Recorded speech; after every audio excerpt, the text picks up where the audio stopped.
ভগবান শ্রীকৃষ্ণ প্রথম থেকেই জানতো অভিমন্যু চক্রভিউতে ফেঁসে যাবে এবং 7 মহারথী দ্বারা মারা যাবে, কিন্তু তবুও শ্রীকৃষ্ণ তাকে রক্ষা করল না। পৌরাণিক কথা অনুসারে মহাভারতের সব যোদ্ধা কোনো না কোনো দেবতার পুত্র ছিল। অভিমন্যুও তার মধ্যে একজন। ও চন্দ্রদেবের পুত্র ছিল। চন্দ্রদেব চায় না যে তার কোনো সন্তান পৃথিবীতে জন্ম নেয়।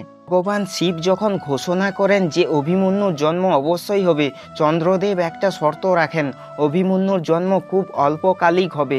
ভগবান শিবের শর্ত কেউ ভঙ্গ করতে পারবে না এবং অভিমন্যু জন্ম হয় এবং কেবল 16 বছর জীবিত থাকবে। কুরুক্ষেত্রের যুদ্ধে অভিমন্যু যখন চক্রভিউতে ফেঁসে যায়, তখন নিয়তি প্রথম থেকেই ঠিক করে ফেলেছে ওর বীর গতি প্রাপ্ত হবে। শ্রীকৃষ্ণ স্বয়ং এই নিয়তিকে বদলাতে পারবে না, কারণ এটি ব্রহ্মাণ্ডীয় সন্তুলনের অংশ। সেজন্য অভিমন্যুকে বাঁচানোর বদলে শ্রীকৃষ্ণ তাকে মহাভারতের বীর যোদ্ধা হতে দেয়, কারণ তার নাম যেন যুগে যুগে অমর থাকে। কমেন্ট করে বীর অভিমন্যু লিখে চ্যানেলটিকে অবশ্যই সাবস্ক্রাইব করে নেবে।